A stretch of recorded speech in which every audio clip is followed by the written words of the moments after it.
예, 안녕하십니까. 아이러브 대장의 나장령입니다. 오늘 아줌마 인문화 김도훈 작가님을 어렵게 제가 한번 모셔보도록 하겠습니다. 예, 김도훈 작가님입니다. 제가 이제 유튜브를 시작한 지 솔직히 한 2달 정도 됐어요. 2달 정도 됐는데 이 컨텐츠 잡는 게 되게 어렵더라고요. 그래서 어떤 트렌드를 가지고서 저의 그 유튜버의 그 카테고리를 만들어 갈까 되게 고민을 했었는데 한 달 반 전에 그 김도훈 작가님께서 저희 그 카페 포레스트에서 뭐죠 이거? 예. 북콘서트인가요? 북포럼. 네, 북포럼을 한번 했었는데 그때 이제 책 이름이 아저씨도 있는 아줌마 인문학이라는 책입니다. 그래서 오늘은 김도훈 작가님하고 그 다른 얘기를 안 하고 저도 이제 나이가 이제 51하고 저희 작가님은 저보다 한참 이렇게 조금 더 연배가 있으신데 이 아줌마라는 대상이 되게 알다가도 모를 대상이라 그래서 오늘 작가님하고 간단하게 몇 가지 이렇게 토킹을 하도록 하겠습니다. 예. 제가 한번 질문을 드려보도록 하겠습니다. 예. 이 아줌마에도 철학이 있나요? 저는 그게 진짜 궁금합니다. 아줌마에도 철학이 있느냐? 아줌마가 철학이 있느냐? 예. 그럼요. 철학이라는 게 무슨 대단한 겁니까? 자기가 어떤 생각을 가지고 사느냐가 철학인 건데. 근데 이제 아줌마도 철학이 있는 거죠. 근데 다만 이 시대의 아줌마뿐만이 아니라 이 시대 사람들이 너무 자기 생각이 없이 남 생각을 따라가는 상황인 사람이 너무 많은 것 같아요. 그러니까 자기 생각이 없이 그냥 남들 다 따라가는 거예요. 그러니까 이 대한민국 사회를 보면 목표도 갖고 뭐 취미도 갖고 싶은 것도 갖고 어떻게 사람이 그럴 수가 있나? 목표가 같아요. 아들 뭐 SKY 학교 보내는 것 보내는 게 목표고 뭐 아들 대기업 취직시키거나 무슨 공무원 만드는 게 목표고 뭐 아파트 큰 평형 가는 게 목표고 골프 뭐 싱글 가는 게 목표고 어쩌면 대한민국 사람들의 목표가 그렇게 한결같을까 나는 너무 이해할 수가 없어. 제가 작가님한테 질문하고 싶은 것 중에 우리나라의 여인상을 보면 고려시대, 조선시대하고 일제시대, 강점기하고 현재하고 좀 이렇게 많이 틀리지 않습니까? 여인상이 다를 수 있겠죠. 그러면은 작가님이 생각하는 고려시대부터 현대 근대사까지 쭉 한번 이 성격 배경이 한번 나열해 주실까요? 아니 갑자기 아니 제가 왜 그러냐면 예. 그 다음 질문이 제가 드릴 내용이 있어서 그래요. 우리가 이제 옛날 얘기를 하면 지금부터 이제 옛날 얘기하면은 우리나라 사람들의 머릿속에 조선이 세팅돼 있어요. 조선이.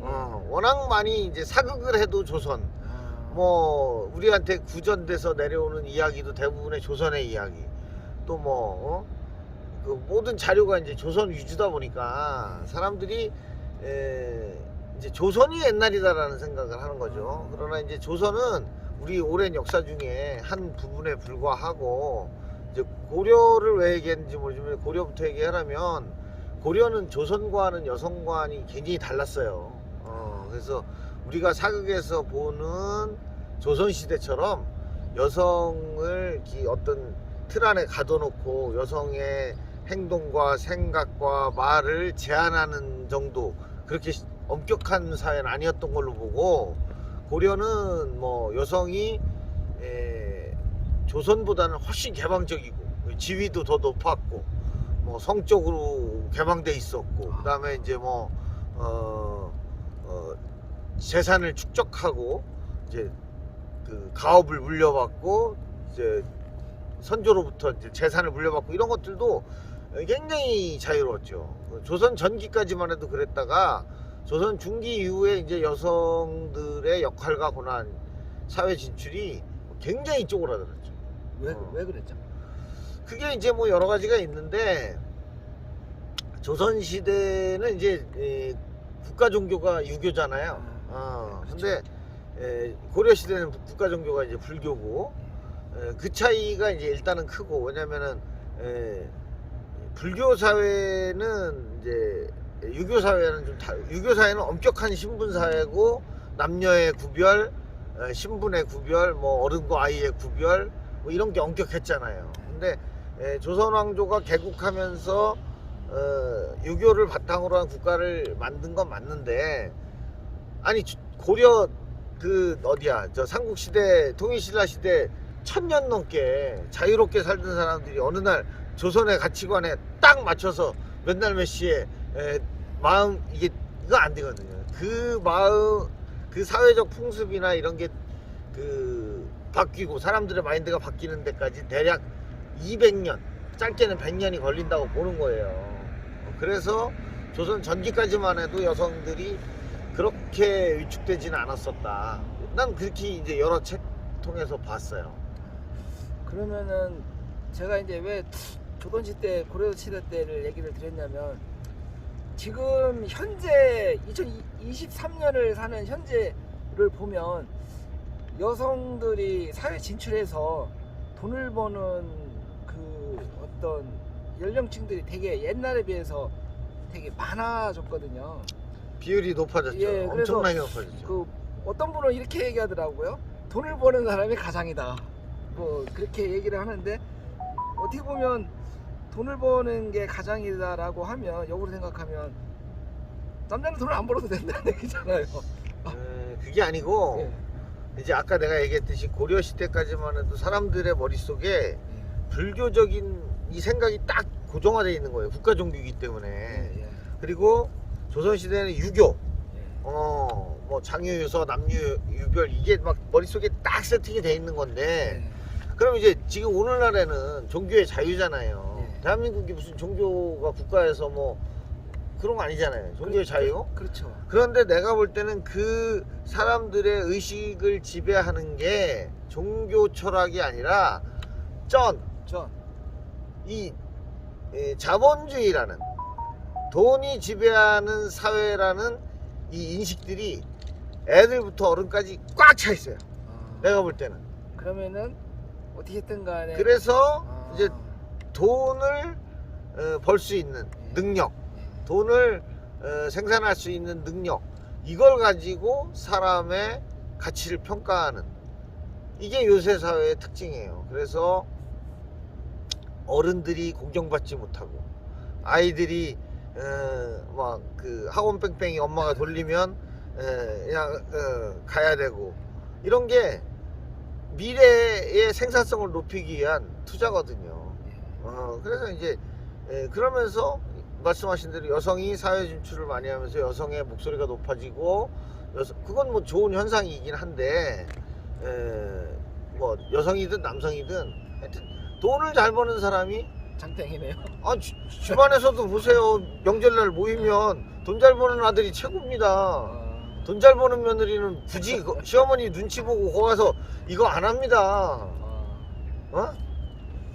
그러면은 지금 그 아줌마 인문학에 보면 그 철학적인 내용하고 그 종교적인 내용도 조금 들어가 있고 그러던데 이 여성들의 어떤 그 가치관에 있어서 그 종교하고 철학적인 부분이 좀 녹아났다고 봐야 되나 아니면 어떻다고 봐야 되나? 근데 이제 이 책 제목이 아줌마 인문학인 건 맞는데 이 책 내용에서 아줌마 얘기는 없어요. 그러니까 제가 봐도 아줌마가 없어서 그냥 아줌마 이 시대를 살아가는 사람들 여러 사람들 중에 가장 평범한 집단 아줌마도 읽어서 이해할 정도로 쉽게 쓴 책이다라는 의미에서 제목을 아줌마 인문학으로 정했지. 그렇죠. 이 책에서 아줌마하고는 1도 관계가 없습니다. 그래서 이제 제가 이제 쭉 훑어봤거든요. 근데 이제 아줌마라는 것보다는 철학적인 거, 그다음에 종교적인 거, 그다음에 여기에 보면 이제 중세 그 철학가들 뭐 그런 분들 이렇게 주로 나와 있어서 그분들의 어떤 메시지 전달이 주로 되어 있더라고요.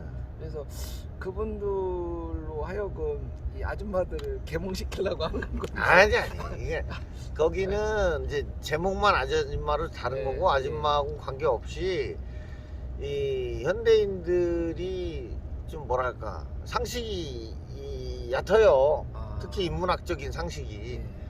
그래서 이제 좀 제대로 된 베이스 기본서 하나 좀 만들어보고 싶다 해가지고 아줌마도 읽을 정도의 인문학 책이다라는 의미에서 이 제목을 잡은 건데 아줌마하고 관계없습니다.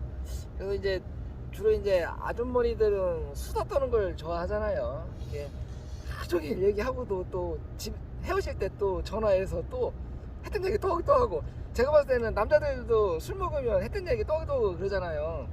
근데 여자들은 이 남자들이 얘기하는 거에 한 두세 배는 더 했던 아니, 내용의 실체는 없잖아요. 근데 그렇게 장시간 뭐가 그렇게 재밌어서 이렇게 뭐 했다 하면 이렇게 수다를 근데 떠는 내가 볼 때는 그걸 수다라고 표현하는 것도 좀 잘못인데 네. 자기 카타르시스를 어떻게 그러니까 자기가 누구나 이제 고민하고 고뇌하고 스트레스를 받고 그런데 이제 그걸 어떻게 풀어내느냐의 문제인데 남자들 같은 경우에는 제가 볼 때는 정답을 원해요. 정답.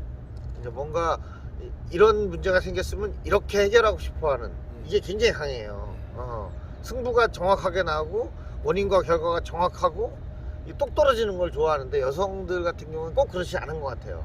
그냥 자기 걸 말로 풀어내면서 스트레스를 푸는 것 같아요. 이게 해결책이 아니더라도 공감을 얻으면, 그러니까 내가 뭔가 스트레스 받는 얘기, 힘든 얘기를 하면 상대가 들어주고 공감해주고 맞장구 쳐주면서 이 사람은 문제를 해결한 것보다 더 원활한 카타르시스를 느낀 거지. 이제 누군 체중이 내려가는 거지. 근데 남자들은 얘기를 통해서는 그게 해결이 안 돼요. 이제 이걸 결론을 내야 돼. 해법을 찾아야 돼. 그게 나는 이제 남자와 여자의 굉장히 큰 구조라고 생각하고 그래서 여자들이 하는 얘기를 뭐 수다라고 이렇게 폄하하지 말고 근데 남자들로서는 그게 어려워요. 그걸 그래요. 인내하고 똑같은 얘기를 계속 반복적으로 하는 걸 들어주기가 어려운데 그래도 인내심을 갖고 눈빛을 맞추고 고개를 끄덕이면서 그려 맞네 라고 이렇게 동감해주면 여성의 스트레스가 많이 풀릴 겁니다. 지금 이제 보통 이제 젊었을 때 결혼해서 남녀가 이 사랑으로 뭐 젊었을 때는 사랑으로 살고 그러잖아요. 그러다가 10년, 20년, 30년, 40년 이렇게 되면서 이게 사람들의 수명이 연장되면서 이제 예전 같으면 뭐 60대나 뭐 많이 살아야 70대면 돌아가시고 하다 보니까 뭐 결혼해도 뭐 30년이었잖아요. 뭐 많이 살아가시고. 그렇죠. 근데 이제 지금 같으면 뭐 20대에 결혼했다고 하면 뭐 100세 세대라고 하면 75세 뭐 80세를 같이 살아야 되는데 이게 이 우리나라의 이 정서 문화하고 이 생명 연장에 한 사람 한 여자만 보고 살아야 되는 이런 어떤 가치 문화가 이 과학 수명이 발달하는 거하고 이게 따라가는지 그게 궁금하거든요.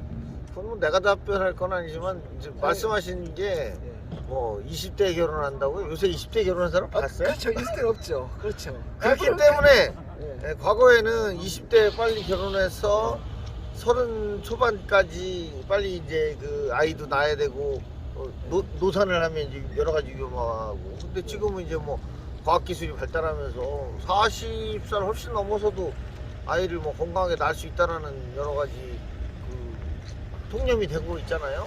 그러면은 20년이 늦춰졌다 하더라도 걔도 60인데 60년인데요. 그래서 이게 맞는 건지 아니면 요새 뭐 이렇게 황혼이혼이나 조론이나 뭐 그런 단어들이 많이 있잖아요. 그런 건 어떻게 생각하세요? 그거 이제 지겨우니까 그렇게 하는 건데 글쎄 근데 이제 뭐 그런 트렌드가 새롭게 생겨난 건 맞는데 그거 말고도 뭐 잘 사는 사람들 많습니다. 그렇죠. 굳이 뭐 많죠. 놀랄 건 아닌 것 같고 이제 보면 여러 가지 문제가 있겠지만 아까 얘기 드린 대로 내가 그 주변에 그런 사례들을 이렇게 얘기 듣고 이렇게 보면 다 돈이라는 거죠. 돈하고 관계. 이 사람들이 돈에 보통 미쳐 있는 게 아니에요. 특히 대한민국 사람들이 난 어쩌다 이렇게 됐나 싶고 뭐 그렇죠. 세상 모든 걸 돈으로 사람의 목숨 뭐 남녀의 사랑 뭐 이런 것들도 다 돈이라는 가치 기준을 가지고 되더라고요. 그래서 나는 그래서 이제 새로운 가치관이 필요하고 세계를 바라보는 세상을 바라보는 새로운 시야가 필요하고 난 그래서 인문학이 필요하다고.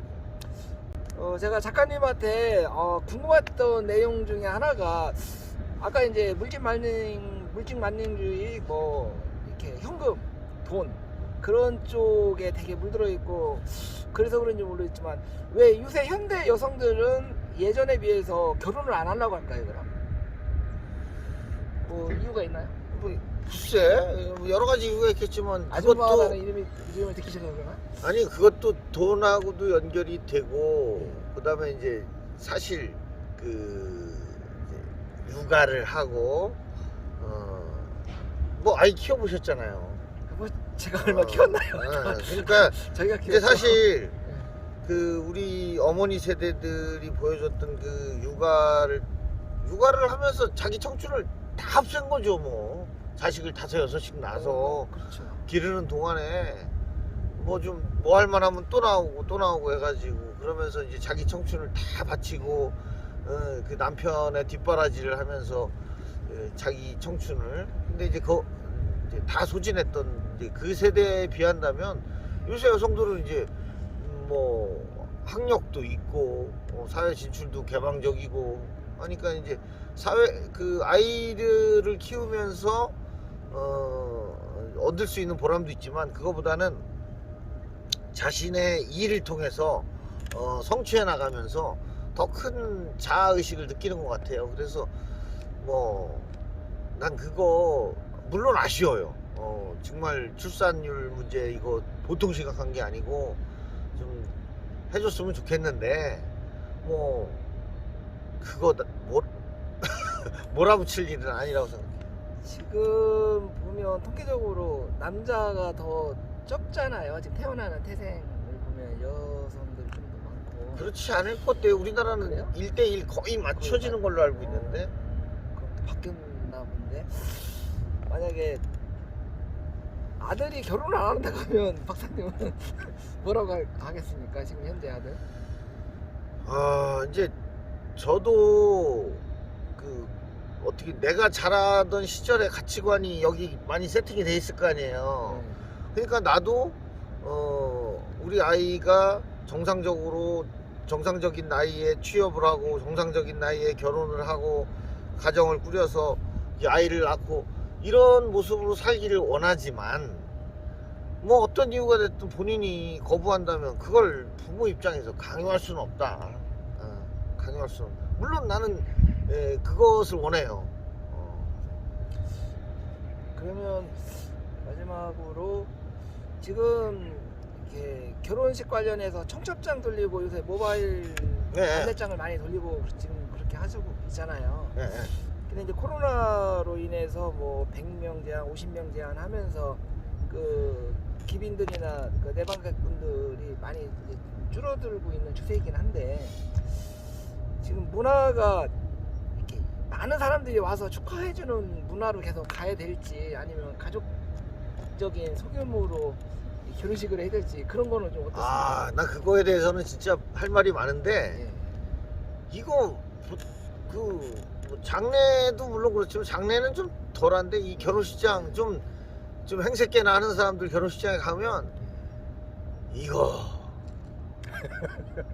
보통 문제 아니에요. 이거 정말 이러면 안 되는데 싶고 막 온갖 그 과시욕, 사치 그 하루를 위해서 그 엄청난 사람들의 발품을 팔고 그 사람들이 오고 그 어마어마한 꽃들이 1시간 만에 쓰레기장으로 가고 뭐 막 그 음식값은 계속 올라가고 뭐 거기다가 이제 예식장 사용하는 부대 비용을 음식값에 얹으니까 이게 더 올라가고 그러니까 이제 얼마 갖고는 거기 가기 부끄럽고 뭐 이러면서 또 올라가고 야 그러면서 이제 주말에 저 같은 경우에도 눈치 봐서 안 갈 수가 없는 집들이 많기 때문에 가는데 주말이 없어요. 주말이 오고 시간 낭비도 이건 정말 제도적으로 이 법제화 시켜야 되나 아니면 뭐 법제화는 어렵겠지만 적어도 예. 가령 예식장에서 예. 무슨 뭐 신부 화장비, 드레스비, 뭐 촬영비, 뭐 예식장 사용 이런 것들을 그 음식값에다 얹어서 음식값이 뭐 3만 원인 게 갑자기 5만 원이 되게 그래서 이제 사람들은 그런 생각 안 하고 5만 원짜리인데 내가 5만 원 내고 갈 수 있겠냐 이런 생각 하잖아요. 아 그렇죠. 예, 그런 그렇죠. 것들은 법제화도 가능한 거죠. 근데 이제 그거보다는 이제 좀 모르겠어요. 저도 이제 어떻게 생각이 바뀔지 모르지만 나 같은 경우에는 스몰 웨딩 아, 스몰에 내가 그동안 다닌 거 아예 그거 뭐 그렇죠. 그거는 이제 내 손 떠났으니까. 그렇게 근데 하고 뭐 이렇게 치부착해서 적어놔갖고서 너 얼마 했냐 얼마 했냐 누가 그거 그게 따지는 사람 있을까요? 아니 근데 그게 따지는 게 아니라 나도 그 전에 그냥 다니고 했었는데 내가 큰 일을 이제 치러봤잖아요. 예, 예. 그때부터 이제 정리가 되고 그 다음부터는 나도 이제 보낸 거를 적어놨었는데 그게 필요는 하더라고요.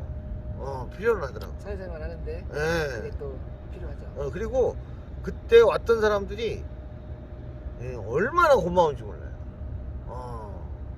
그 차원으로 하여튼 그게 다 기억나더라고요. 몇백 명이 왔다 갔는데도. 그리고 올 사람이 안 오거나 했을 때 너무 서운하고 야, 이 사람은 내가 생각지도 못했던 사람이 어떻게 알고 왔지?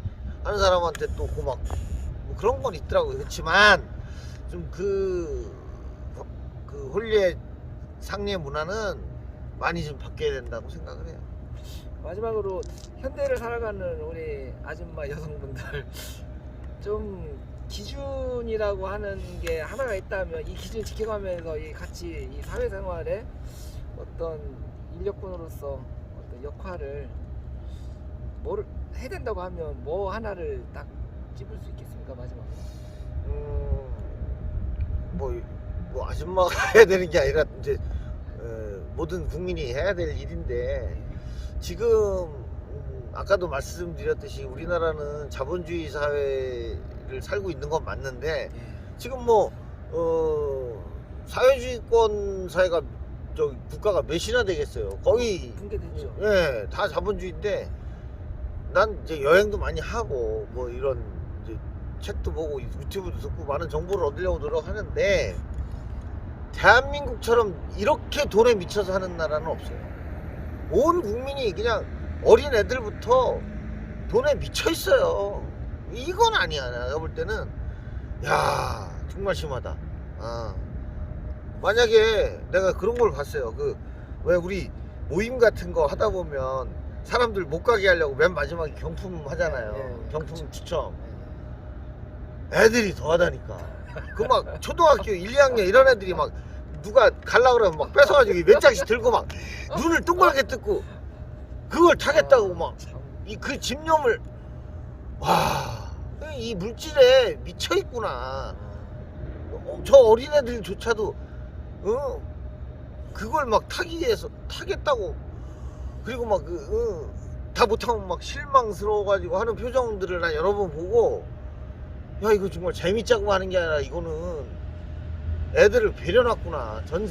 진짜 우리나라 사람들이 완전히 물질에 미쳤구나. 나 그런 생각을 좀 여러 번 해봤어요.